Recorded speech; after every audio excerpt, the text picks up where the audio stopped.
Don't you want to try the coffee I made especially for you, honey? My husband James asked with an odd smile that didn't quite reach his eyes.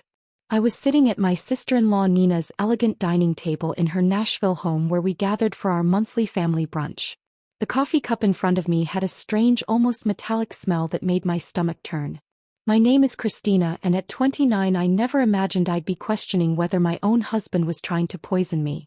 But after 3 years of marriage and countless incidents of accidental food poisoning, I had learned to be cautious, especially around Na. She had a way of orchestrating situations that left me sick or humiliated, always with that same innocent smile James was wearing now.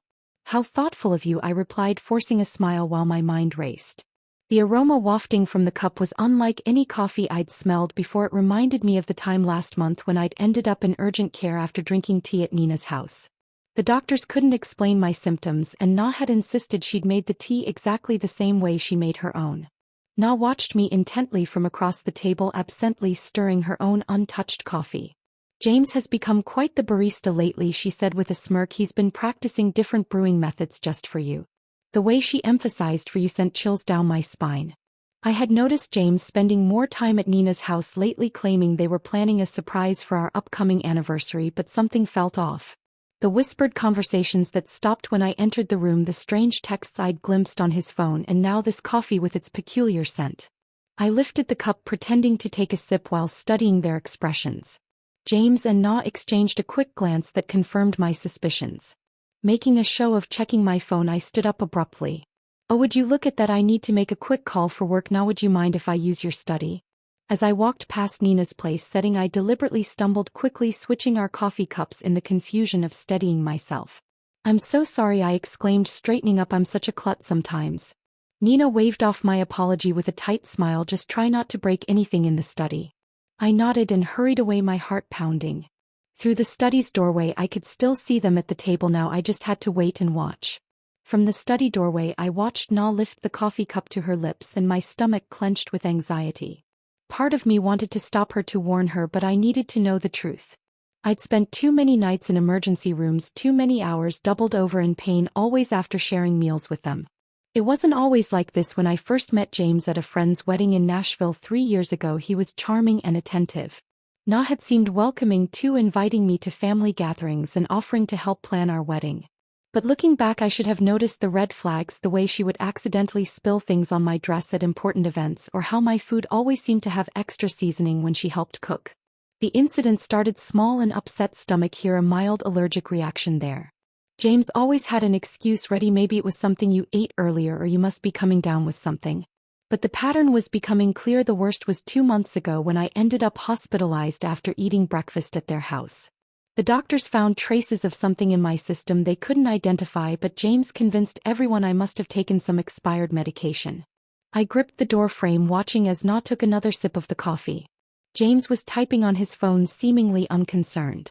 My own untouched cup sat cold on the table where I'd left it. The metallic smell still lingered in my nose, making me shudder. A slight tremor in Nina's hand caught my attention. She set down the cup, her face suddenly pale. "James," she said, her voice shaking, "something's wrong." James looked up, his expression changing from confusion to horror as he realized which cup she was drinking from. He jumped up, knocking over his chair. "Now what's happening?" Na's hands were trembling violently now. I feel." She tried to stand but stumbled, grabbing the edge of the table for support. "James, what did you put in that coffee?" I stepped out of the study, my phone already recording. James was beside Na now, his face ashen. "That wasn't supposed to be your cup," he whispered, but in the silence of the dining room his words carried clearly. Nina's eyes widened with realization and fear. "Call an ambulance," she gasped, sliding to the floor. "Please, I can't." I dialed 911 immediately, my hands steady despite the chaos unfolding before me. Na was on the floor now, her body racked with violent tremors. James knelt beside her, panic written across his face as he realized their plan had backfired spectacularly. "Emergency services, yes, we need an ambulance at 1542 Maple Grove Drive," I said, clearly keeping my phone recording with my other hand. "My sister-in-law appears to be having a severe reaction to something in her coffee. She's conscious but experiencing tremors." As I spoke to the dispatcher, Nina's eyes locked onto mine. The usual cold calculation in her gaze was replaced by raw fear. "Christina," she gasped, "you switched, you knew." "Ma'am, the ambulance is on its way," the dispatcher assured me. "Please stay on the line." James was growing more frantic by the second. "Nah, what's happening? That wasn't supposed to. I mean, it wasn't meant for." "Shut up, James." Nah snapped through gritted teeth, her anger momentarily overcoming her distress. "This is all your fault. You said it would just make her sick enough to miss the board meeting next week. You promised it wouldn't be traced." My blood ran cold. The board meeting where I was scheduled to present my proposal for a major client account, the same account Na had been trying to land for months at our competing firms. Everything started clicking into place. "The tea last month," I said, my voice surprisingly steady. "And the breakfast incident 2 months ago, those weren't accidents, were they?" Nina's face contorted with another wave of pain. "The tea that was supposed to keep you home during the Johnson contract presentation, but you went anyway." She clutched her stomach, doubling over. "James said we just needed to discredit you, make clients think you were unreliable." The sound of sirens filled the air outside. James stood up, backing away from both of us. "Na, stop talking. You don't know what you're saying."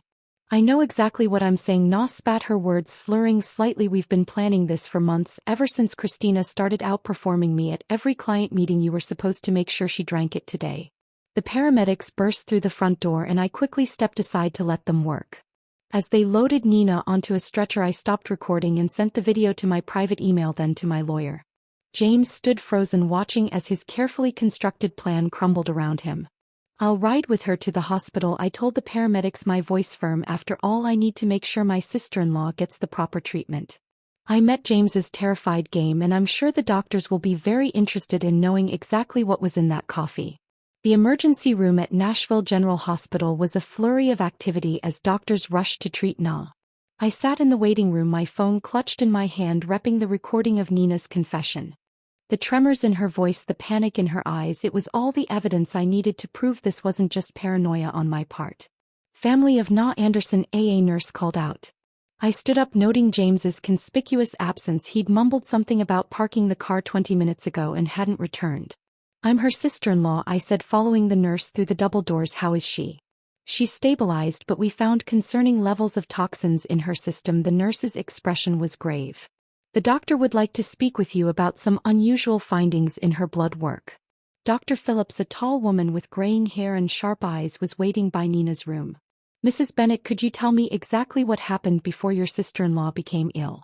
I took a deep breath, pulling out my phone. "I think you should listen to this first." I played the recording from brunch, watching the doctor's expression change from professional concern to alarm. "This is very serious," she said, making notes on her tablet. "The substance we found isn't something that accidentally ends up in coffee. We're looking at deliberate contamination." Just then James appeared at the end of the hallway, his face pale and sweaty. He'd clearly overheard the doctor's words. "Christina," he started, taking a step toward me. "Let me explain." "Stay back," Dr. Phillips warned, pressing the nurse's call button. "Security to room 412, please." James raised his hands in surrender. "This is all a misunderstanding." Na was confused. She didn't know what she was saying. "Really?" I pulled up the texts I'd discovered on his phone last week, the ones I'd secretly forwarded to myself. "So these messages between you and Na about making sure she's out of commission before the Henderson presentation were just friendly conversation?" His face drained of color. "You went through my phone after I found the strange in your desk drawer?" "Yes, I did." I turned to Dr. Phillips. "Doctor, I've been hospitalized 3 times in the past 6 months with unexplained symptoms. I'd like to know if they match what you found in Nina's system today." The doctor's eyes narrowed. "We'll need to run some tests to compare. Security will make sure your husband remains available for questioning." 2 security guards appeared, positioning themselves on either side of James. He looked his carefully constructed facade crumbling. "Nina and I," he stammered, "we were just trying to help you slow down. You were working too hard, taking all the big clients. Na said if we could just make you take some time off by poisoning me." My voice was steady even as my hands shook with rage. "How long have you been doing this? Was it you who tampered with my food at the Christmas party too?" James's silence was all the answer I needed. Behind him I could see Nina's room, where she lay connected to various monitors. Her earlier bravado was gone, replaced by the fear of someone who knew their schemes had finally caught up with them. "Detective Mendoza is on her way," Dr. Phillips said quietly. "She'll want to take statements from everyone involved." I nodded, feeling a strange sense of calm. The truth was finally coming out, and there was no going back. Detective Mendoza arrived within the hour, her presence commanding attention in the sterile hospital corridor. She was a seasoned investigator who specialized in domestic abuse cases, and she listened intently as I played the recording from brunch and showed her the text messages. "Mrs. Bennett," she said, reviewing her notes, "you mentioned previous hospitalizations. Can you tell me more about those incidents?" I pulled out my phone again, opening a document I'd been quite maintaining for months. The first time was in February after a dinner at Nina's house. I had severe stomach pains and dizziness. The second was in April, the tea incident, and then in June after breakfast with them. My voice remained steady as I continued. Each time the symptoms were similar but just different enough that the doctors couldn't pinpoint a cause. The detective's eyes narrowed as she looked at my detailed log of dates, symptoms and circumstances. And you've been keeping records ever since I noticed the pattern. I hesitated before pulling out another phone from my purse. I also started carrying a backup phone with a different number. I used it to record conversations when I was around them. I have several where Na and James discuss their plans, though they're careful not to be explicit. In one of the recordings, Nina's voice came through clearly. The Henderson account is worth millions, James. We can't let her ruin everything we've worked for. Just stick to the plan. A few days of illness should be enough. James's response was equally damning. I've got something stronger this time. She won't make it to the presentation. Detective Mendoza's expression hardened as she listened through the window of Nina's room. I could see my sister-in-law was now awake, looking significantly less confident than she had at brunch. The hospital is running toxicology screens, the detective informed me. Dr. Phillips has already identified several substances that don't occur naturally. We'll need samples from your home as well. A commotion down the hall caught our attention. James was arguing with the security guards, his voice rising in desperation. I need to speak with my wife, he shouted. Christina, please, you don't understand. We were trying to protect you. Detective Mendoza stepped between us. Mr. Bennett, you're not helping your case. We've already found evidence of premeditated. James laughed, a hollow sound that echoed through the corridor. We were just trying to slow her down. She was working herself to death, taking all the major accounts. Na said if we could just make her take some time off by poisoning her. Detective Mendoza's voice was sharp. That's not protection, Mr. Bennett, that's attempted murder. The color drained from James's face. Murder? No, that's not. We never meant to. Then what exactly did you mean to do? I asked, my voice surprisingly calm. When you put something in my coffee this morning, what was supposed to happen? James's silence spoke volumes. Behind him I could see Na watching through her hospital room window, her face a mask of fear and calculation. I wondered if she was trying to figure out how to spin this, how to explain away months of systematic poisoning as some sort of misguided attempt at helping me. We'll need both of their phones, Detective Mendoza told the security guards, and I want officers posted at both doors. Nobody leaves until we get the toxicology results. Dr. Phillips entered Nina's room with a tablet in hand, her expression grim as she reviewed the test results. Detective Mendoza and I followed while James remained outside with the guards. Na tried to sit up straighter in her hospital bed, but the tremors hadn't completely subsided. The toxicology report shows elevated levels of several substances, Dr. Phillips announced, her voice clinical. Most concerning is the presence of a particular compound that's typically used in pharmaceutical testing. It's not something the general public should have access to. Na's face paled. That's impossible. James said it was just something to cause mild symptoms. Mild symptoms, Detective Mendoza interrupted, taking out her notebook. Like the ones your sister-in-law experienced over the past 6 months. The door opened and another detective entered holding an evidence bag. We found these in Mr. Bennett's office desk at the Anderson marketing firm, he reported, presenting several small bottles with clinical labels along with detailed notes about dosages and reactions. I felt my knees weaken as I realized the full scope of their plan. You were documenting everything like some kind of experiment.